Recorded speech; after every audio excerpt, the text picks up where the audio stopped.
नमस्कार। 2 अप्रैल 2026 को city session court Calcutta के अंदर ओपी श्रीवास्तव के बेल पर सुनवाई हुई और 2 अप्रैल 2026 को ही उत्तर प्रदेश के अंदर इलाहाबाद हाई कोर्ट के लखनऊ बेंच में सहारा शहर का मामला सुना गया था स्टेट ऑफ यूपी के अगेंस्ट में। दोनों के आर्डर की कॉपी नहीं आई थी।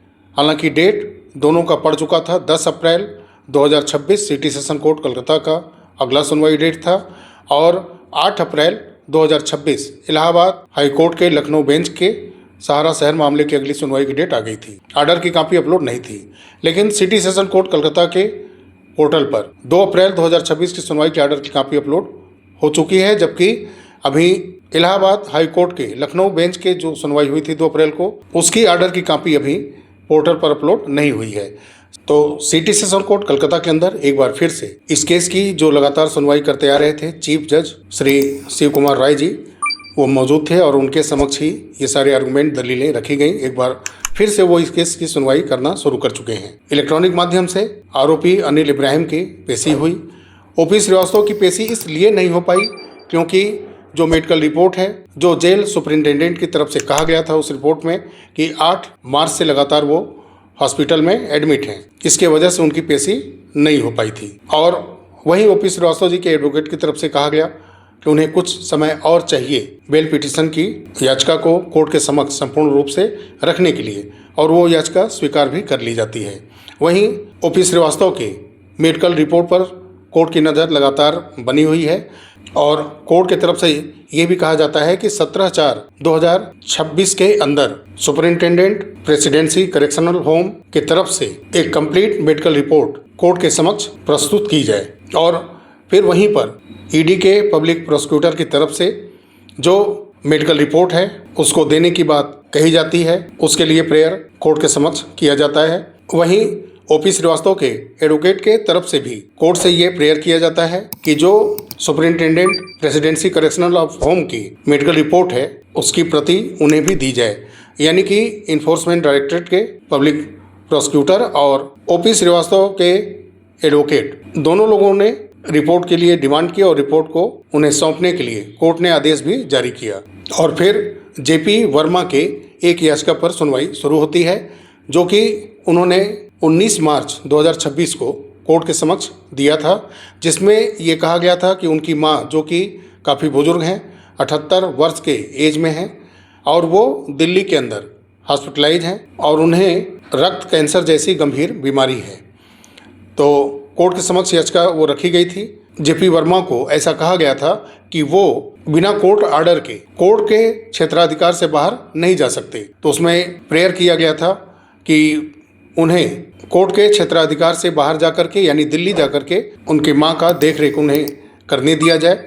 तो यही प्रेयर कोर्ट से किया गया था और कोर्ट भी कानूनी औपचारिकताओं को पूर्ण करते हुए कुछ खास भावनात्मक लगाव के साथ, मैं ऐसा इसलिए कह रहा हूं कि ये मेंशन किया गया है कोर्ट के आर्डर में, तो यहाँ भावना सर्वोपरि था।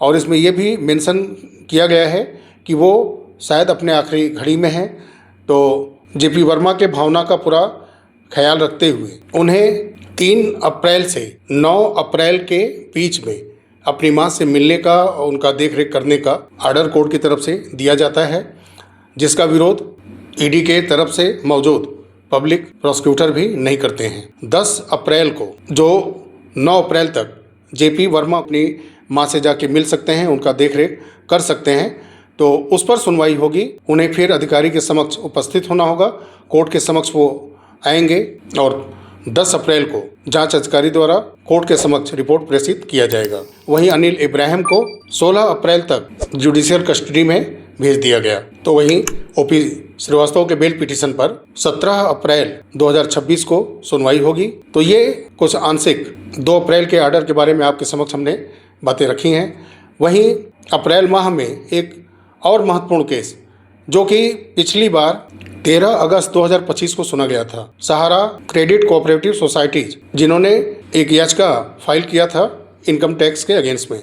तो एक बार ये फिर से टेंटेटिव लिस्टिंग 13 अप्रैल को ही हुआ है, यानी 13 अप्रैल को कई केसों की सुनवाई सहारा से संबंधित सुप्रीम कोर्ट के अंदर हो सकती है। वही एक बहुत पुराना केस 2011 का, जो 2-3 बार लगातार कुछ समय में टेंटेटिव लिस्टिंग हुआ है, जो 2G स्पेक्ट्रम केस चला रहा था, उसी में जो सहारा के कुछ कंपनियों का जांच हुआ था, सहारा के लोगों की तरफ से इन्फोर्समेंट डायरेक्टरेट के असिस्टेंट डायरेक्टर के ऑफिस में जाकर के जो कुछ अपशब्दों का प्रयोग या हाथापाई की नौबत तक आ गई थी, जो राजेश्वर सिंह की तरफ से याचिका दी गई थी उसमें सब मेंशन किया गया था। इसीलिए मैं आपके समक्ष ये बातें रख रहा हूँ। तो ये सब उसमें कहा गया था। तो उसके बाद राजेश्वर सिंह जी की तरफ से सहारा के अगेंस्ट में कंटेम्प्ट पिटीशन सुप्रीम कोर्ट के अंदर फाइल की गई थी। तो उसकी भी सुनवाई 13 अप्रैल 2026 को ही टेंटेटिव लिस्टिंग की गई है।